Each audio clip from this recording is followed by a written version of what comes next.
ஆனால் அதே நேரத்திலே இதே கிளர்ச்சியாளர்கள் என்று சொல்லப்படுகிறவருடைய காலத்திலே கிளர்ச்சியாளர்களாய் கிளர்ச்சி செய்து கொண்டிருந்த ஒரு மனுஷன் தான் இருந்தான். அவனுடைய பேர் பரபாஸ்.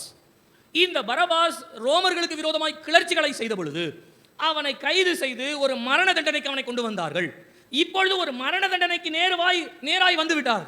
இப்ப மரண தண்டனைக்கு நேராய் வந்த பொழுது அவனுடைய இருதயம் ஒரு தேடலை தேடுகிறது. என்று சொன்னால், என்னை இந்த உலகத்திலே காப்பாற்றுவதற்கு யாரும் இல்லையா? வேறு வழி இல்லையா? வேறு சூழ்நிலை இல்லையா? நான் செய்த தவறுக்கு நான் செத்துதான் ஆக வேண்டுமா? நான் செய்த பாவத்திற்கு நான் தண்டிக்கப்பட்டுதான் ஆக வேண்டுமா? நான் மரித்துதான் ஆக வேண்டுமா? எனக்கு வாழ்வு இல்லையா? எனக்கு ஒரு ஜீவன் இல்லையா? எனக்காக யாரும் எனக்கு உதவி செய்ய முடியாதா என்று சொல்லி தன்னுடைய இருதயத்திலே ஒரு எதிர்பார்ப்போடு, ஒரு கண்ணீரோடு, ஒரு பாரத்தோடு, ஒரு சஞ்சலத்தோடு வந்து நின்றவர். வேதம் சொல்லுகிறது, உங்களுக்கு பரபாசை விடுதலை செய்ய வேண்டுமா, இயேசுவை விடுதலை செய்ய வேண்டுமா என்று சொல்லும் பொழுது ஜனங்கள் எல்லாம் பரபாசை விடுதலை செய் என்று சொன்னார்களாம். அப்பொழுது சரித்திரத்திலே நான் வாசித்திருக்கிறேன், இயேசு பரபாசின் இடத்தை பார்த்து சொன்னாராம், நான் உன்னை விடுதலை ஆக்குவதற்காக தான் இந்த உலகத்தினுடைய நான் வந்திருக்கிறேன்.